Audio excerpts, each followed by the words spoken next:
for this nightclub, essentially trying to, what would appear to make some extra money. So this happening early Sunday morning around 2 a.m. I'll go through some of the details. I don't want to tell you everything. Obviously, I want to allow Marco to do that. But from what we know, there is some updates today. The deputy involved was a man by the name of Aaron Armstrong, working with the Caldwell County Constable's Precinct 3 office. He was working security at that nightclub. He had worked there for a number of years, something he was regularly doing. And there was a suspect, as we are aware, that got into an altercation. So, of course, Aaron Armstrong, the constable deputy, trying to get him out of there. Things, unfortunately, turned violent. The subject re-engaged with Armstrong, began screaming at him. Armstrong then attempted to arrest him. At this point in time, handgun produced, Deputy Constable Armstrong was shot. And I do want to show you that video. I just want to warn you guys, this may be disturbing to many of you out there. So if this is not something you want to see, look away. I do want to give you that opportunity. But I want to show you the video that we got from someone who sent this to us. And this is Armstrong on the ground outside of the nightclub, Club Rodeo, which, we heard Police Chief Lisa Davis talk about this today, certainly an area of concern. So as you can see here, this is just a bystander outside of Club Rodeo. They are taking video right here of Deputy Constable Aaron Armstrong. He's on the ground. We're told he was shot, according to Marco, shot what appears to be by bystanders, shot in the right shoulder. And then, to make matters worse, we've learned that there are two suspects involved in this. Another person involved actually trying to escape the situation, gets in his car, and runs over Armstrong as he's being tended to on the ground right here. So we've got two suspects involved. That person, 22-year-old Ronaldo Calindra Simone, he's charged with assaulting a peace officer as he was trying to leave the scene. APD says he used his car to run over the deputy's arm as witnesses were trying to give him first aid. I don't think I even gave you the name of the first suspect involved with this, but that is 38-year-old Thomas Vences, who has been charged with capital murder. So Police Chief Lisa Davis holding a press conference today to discuss this. If you're just joining us, this is in North Austin at Club Rodeo, about 2 o'clock in the morning, this all happening. The off-duty constable deputy, Aaron Armstrong, working as a security guard here at this club, trying to get 38-year-old Thomas Vences out after he got into an altercation. Thomas Vences takes it to a whole nother level, getting violent, shooting, and killing Armstrong. So I do want to take you to Police Chief Lisa Davis, who did provide updates on this earlier today, holding about a 20-minute press conference. And I don't want to take you through all of that, obviously, but I do want to show you guys what she had to say about this. Very powerful words from her. She was asked basically, how she's feeling about this, her general reaction to this, and you can tell she's not only emotional but angry, as you can see. So I'll let you listen in to what Police Chief Lisa Davis had to say. If I can get the volume to work. This man who knew he was a cop. Here, let's start that over. It is a little low, but here's Police Chief Lisa Davis. Yeah, it's anger. I'm extremely angry to watch this and to watch this video of him being executed. He was executed by this man who knew he was a cop, knew he was a police officer, and he did it. And so to think about what this family goes through as law enforcement, Caldwell, the precinct here, Precinct 3, there all night from 2:30 in the morning, there all night until his body's transferred to the ME's office. And so it is a process that is heartbreaking. And everybody in this city, a police officer was killed in the city of Austin, in my city. And that's how we should feel about this. It is unacceptable. He was murdered, he was executed in that parking lot of that club. We're going to start looking at the places. We know that we are a department that is data-driven, and we use evidence-based science to address where we're going to be going. If I have a homicide of a police officer there, I have other shootings that occurred later in the year of 2025, that is a location that needs some attention. Now, whether it's the environmental design of how the space is made up, what is it looking like? So it's really taking a look at these locations that are causing this trouble, and how do we address it? That was Austin Police Chief Lisa Davis talking about this shooting and killing of Constable Deputy Aaron Armstrong, of course, from Caldwell County Precinct 3, talking today, basically saying, look, she's angry. This is her city. An officer was killed, obviously not in the line of duty, but a person who was working a second job, just trying to make some more money for himself, working as a security guard at Club Rodeo, tries to get 38-year-old Thomas Vences out of the nightclub after being involved in an altercation, ultimately gets shot, and he was taken to the hospital, but he eventually died there. So we're still learning more about this, of course. Marco will have more details about this. There are two suspects involved, the man who shot and killed, allegedly shot and killed Armstrong, and then the man who ran him over in a vehicle as well, just to make matters worse. So Marco Bittner will have the very latest on that.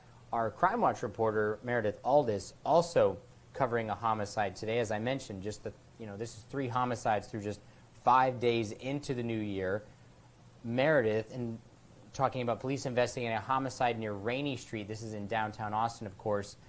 So this is outside of the Cambria Hotel here in downtown Austin. According to the Austin Police Department, this morning at 6:55, Austin 911 Austin Police responded to a shoot, stab, hotshot call at the Cambria Hotel. It was involving an incident on the 8th floor of the hotel.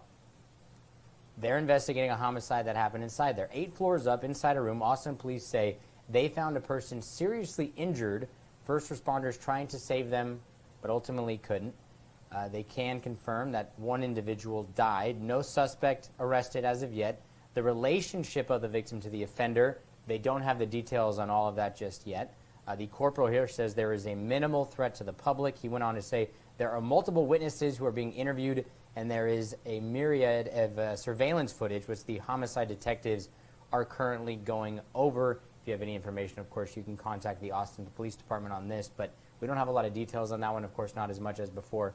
I do want to show you the 2 suspects that were involved with this incident involving Aaron Armstrong, who passed away. Just to give you an idea of Aaron Armstrong, this is a picture of him that we got from Caldwell County here. So this is Aaron Armstrong, the man who unfortunately was shot and killed early Sunday morning. As I mentioned, had been working with the constable's office, Precinct 3, working as a security guard to try and make extra money for himself. Unfortunately shot and killed last night. So that is Aaron Armstrong. And then I'll take you to the 2 suspects that we have here. So this is 22-year-old Kalinder Simone here. This is the person who allegedly tried to get out of that parking lot when Armstrong was on the ground after being shot, and he ran him over, just to make matters worse. So that is the 22-year-old Ronaldo Kalinder Simone. And then I want to show you, this is the man here who allegedly shot and killed Aaron Armstrong right here. So we got wind of this last night, of course, that there was a suspect. Now, Marco did call me around 3:45 p.m., and he did explain this in his report last night. And he said, hey, we're seeing a helicopter, we're seeing SWAT near the area where they were, where the crime tape was, and crime scene tape, and he was saying, hey, maybe this is the suspect. So eventually this person gets apprehended. We then put that information out, and then shortly after that, we did get some interaction online, which I do want to go through. Of course, Twitter or X is always fun. And we had notified, people that, hey, someone's been apprehended. The Austin Police Department, putting that out on Twitter, X. I'm just going to call it Twitter. I don't call it X. So I'll take you through that now. But as you can see here, people wanted to give an update. So what eventually happened was we say that there's an update. And we say here, you can see this. Update. Suspect in North Austin homicide has been apprehended. Marco will have details later tonight on Fox 7 Austin at 9 p.m. Of course, you can follow us on X, Twitter, Fox 7 Austin. So then we get some comments in here. And this person says here that they were curious if we were going to reveal anything. So this person cost a bummership. As usual, nobody on the local legacy media dares to do anything but print what they are told. Meanwhile, actual journalism is being done by Austin Justice. So this account here. Austin Justice, for whatever reason, put this image out of this person. I don't know who this person is, but they were appearing to claim that this was the man who had been shot and killed. That is not the case, as I had just showed you. We showed you the picture of Aaron Armstrong. There was also another notification I do want to show you. And Austin Videos, a popular account as well, asking us here, I hope you can see that, will Fox 7 Austin reveal the name of the cop killer It's important for the public to know if it was a violent repeat offender with a history of dropped charges, reduced charges, and plea deals from the DA's office. So I then responded and said, reveal, in quotes, implies we have a name and are deciding whether or not to release it. That is not the case. I don't typically like to comment on things like that, but I felt in this case where someone had died and we're dealing with something very serious here that I was explaining exactly what our stance was. Because to assume that we are going to reveal something is simply just not the case. If we had a name, we would put it out there. We're not going to sit there and reveal some name as though it's something we're holding behind. They go on to explain, fair enough, thanks for clarifying. Don't you all have a history of not releasing names? Lots of information has consistently been withheld from the public. And if you see my response here, I say, I've been here since July. I cannot speak for the 74-year history of KTBC Fox 7 Austin.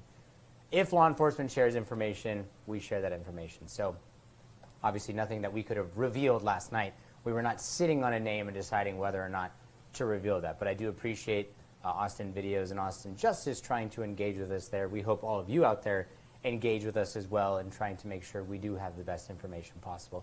And of course, Marco will have the latest updates on that coming up in the 9 and the 10 o'clock. So make sure you tune in for that. We're going to take a quick break, and we'll be back, and we'll talk about things more on a national scale. Of course, everyone talking about the recent capture of ousted Venezuelan President Nicolas Maduro and his wife facing federal charges now in New York. So we'll give you the latest on that. We'll also have response from the Democrats on this, and we'll have response from the UN Security Council meeting that was held today. Russia and China having to say some things. Obviously,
all right, so we are running a new system here, so I can actually toss to commercial when I want, theoretically. So hopefully you guys are getting this smoothly as we're trying to, of course, as I've mentioned, this has been an ongoing process of trying to work things out, so we want to make sure we do this as best we can.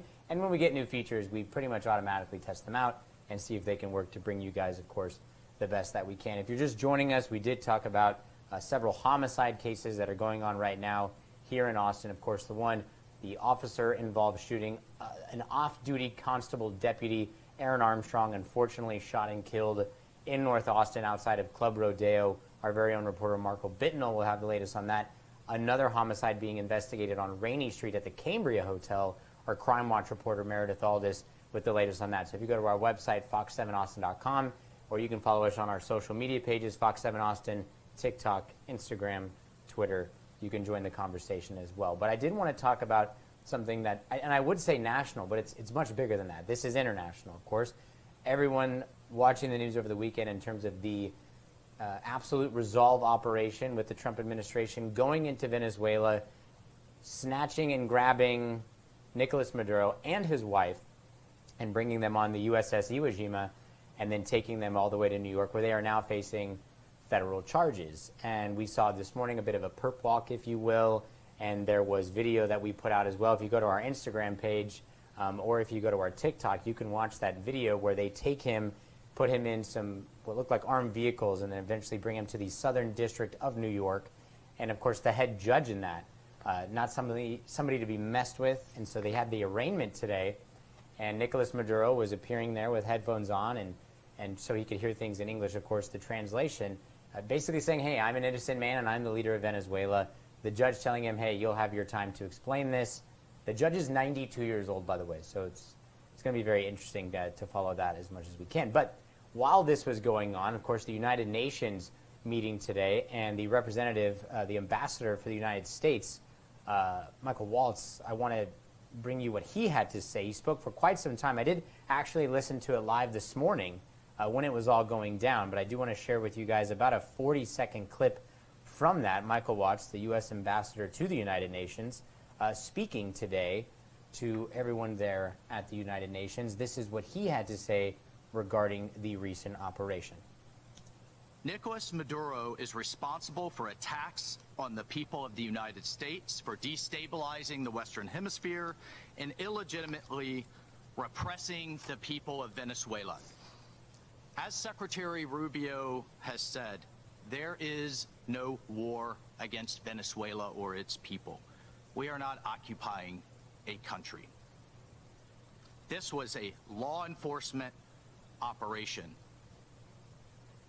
in furtherance of lawful indictments that have existed for decades. The United States arrested a narco-trafficker who is now going to stand trial in the United States in accordance with the rule of law for the crimes he's committed against our people for 15 years. It was Michael Waltz there, the U.S. ambassador to the United Nations, talking about the recent situation, of course, in Venezuela, where the United States went in and grabbed Nicolas Maduro and his wife. They are now facing federal charges. They had their arraignment today. Fox News did speak with Bill Barr, of course, the former attorney general. He went on to say they, meaning Maduro and his wife, were providing government equipment and so forth to different other cartels. It's a very, very strong case. They obviously plead not guilty here. We figured they would. His wife also facing charges as well, his son, and I believe 3 others as well. So there are some others on the other side of the aisle, the Democrats, of course, who are arguing over this, saying the entire operation itself is not something that should be praised, and that Trump essentially going past the U.S. Constitution, if you will, but Trump obviously going back and saying, hey, this aligns with the Monroe Doctrine and trying to deal with, what's best in the Western Hemisphere. So, of course, we have the minority leaders in both Chuck Schumer and Hakeem Jeffries sort of bashing this after having a meeting today. So I did want to show you what Hakeem Jeffries had to say, certainly on the other side of this, compared to what Michael Waltz just had to say. But Hakeem Jeffries spoke a couple hours ago on this, this from Fox News as well. So I want to make sure you guys can hear the minority House leader here, Hakeem Jeffries, talking about what just happened with Venezuela and being very critical of the Trump administration, as we expected he would. House Democrats are going to continue to fight to lower the high cost of living, fix our broken healthcare system, and make life better for everyday Americans. While Donald Trump and the administration is off starting wars, most recently connected to the unauthorized military action in Venezuela. This wasn't a law enforcement action. They're lying to the American people when they say that. It was an unprecedented military action. And yes, in fact, it is the case that Maduro is a bad guy, a dictator, someone who was not the legitimate head of government or head of state in Venezuela. We also know that the future of the Venezuelan people should be determined by the Venezuelan people, not by Donald Trump, Pete Hegseth, or Stephen Miller. Are you kidding me? These people don't even know how to run the United States of America. And we're supposed to believe that there's any credibility to the notion that the Trump administration is going to run Venezuela, a country of 30 million people in South America? The American people reject the possibility of another unjustified foreign war that seems to be on the horizon because of Trump's desire to reward big oil in the United States of America, while continuing to not do a damn thing to make life better for the American people. It was House Minority Leader Hakeem Jeffries being very critical of the Trump administration with this operation in Venezuela. We expected this, of course. Chuck Schumer, the Senate Minority Leader, also being very critical as well. So I just want to point out Maduro's lawyers are likely to argue the charges are illegal and that he's protected by sovereign immunity as head of state. But the State Department noted the U.S. and more than 50 other countries have refused to recognize him as Venezuela's leader. And then at the end of this arraignment, we did learn that Maduro's next court appearance is set for March 17th, St. Patrick's Day. So there you go. So we'll have more information on that, obviously, as it comes, but it looks like we're going to have to wait a little more than 2 months until this next court appearance. And, of course, the Democrats are going to be arguing against this for the time being. Interesting there from Hakeem Jeffries basically saying, you know, Donald Trump, Secretary Hegseth, and Stephen Miller criticizing them, saying they can't run their own country, the United States. How could they be expected to run a country in South America of 30 million people? So taking a jab at them. And we'll see, of course, the Democrats being very critical as the healthcare situation rises and there needs to be a budget decided upon. We just dealt with this government shutdown not too long ago. It could happen again if something's not decided by January 30th. So when we come back, we will talk a little bit more about this. And I also wanted to bring up something for Texas football fans, the Longhorns. We're going to take one last break, and then when we come back, we'll talk about that. And I'll tell you which player, surprisingly, is going into the transfer portal. Isn't it fun to pay?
Welcome back to Austin Now. Got a couple of minutes here, live from the Fox 7 Austin newsroom. As I mentioned, trying to figure out the tossing to breaks in such situations. So if I was cut off a little bit early there, I'll try and figure it out to make sure my words are not cut off. So we're still trying to figure that out.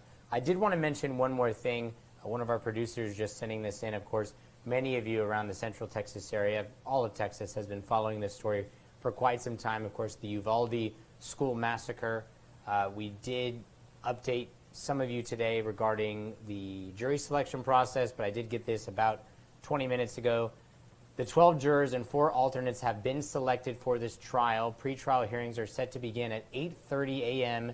in the 5th floor courtroom. Opening statements for the trial are set to begin at 9:30, and then there will be more updates to come. So this trial actually taking place in Corpus Christi, trying to avoid, I guess, a sense of bias involving this, and of course the police chief of the school district being charged, as well as one of the officers there basically failing to act. As we had learned, 400 law enforcement officers involved in this waiting outside, not acting until about 80 minutes into this, while children were unfortunately shot and killed as well. So we'll continue to follow that trial as this more information comes down, but it looks like the 12 jurors have been set for this. Now, before we go, UT football fans out there, you probably really liked watching Parker Livingston this year, right? Pretty good player. Arch Manning seems to like him as well. By all accounts, they were roommates. Well, he's going into the transfer portal, and that was a shock. Even friends of mine who, obviously don't live here and don't necessarily watch everything about Texas football, they were surprised to hear that as well, because it seemed as though he had become a fan favorite. It seemed as though him and Arch, the quarterback, had a great relationship. But I did want to pull up what he said. This was on his Twitter here. He goes on to say, I'll skip the beginning part. We don't have much time. But at the very end here, if you look here, he says, "Never in a million years did I think I would be going into the portal looking for a new home. Some things are out of my control. That's interesting. Such is the reality of the ever-changing landscape of college football. Emptied my tank every day for this great university, my teammates, and all the good folks of Texas. Grateful." So what it appears is happening here, I don't know all the details, of course, but like I said, I did cover sports before, and sometimes when you talk to these coaches after the season was over, they would have these end-of-year, end-of-season meetings with these players, and they'd be extremely honest with them. And it could be in this case, they may be saying to him, hey, you can stay on the team, we're going to pay you X amount, but we're actually going to bring in a 4 or 5-star recruit, or we're bringing someone in to transfer, and that may hurt the amount of playing time you get. I don't know if that's the case here with Parker Livingston. It would appear so. A lot of people thought he would stay, but he's going to go in the transfer portal. He's got an agent, and maybe he'll go and get his, quote, bag somewhere else. So thanks for joining us. I know it's been a while since I talked to you guys. You can follow us on all our social media pages. You can watch us on YouTube as well. Coming up on our 9 o'clock news, the latest, of course, on that homicide. So stay tuned. You can watch us on the Fox Local app as well.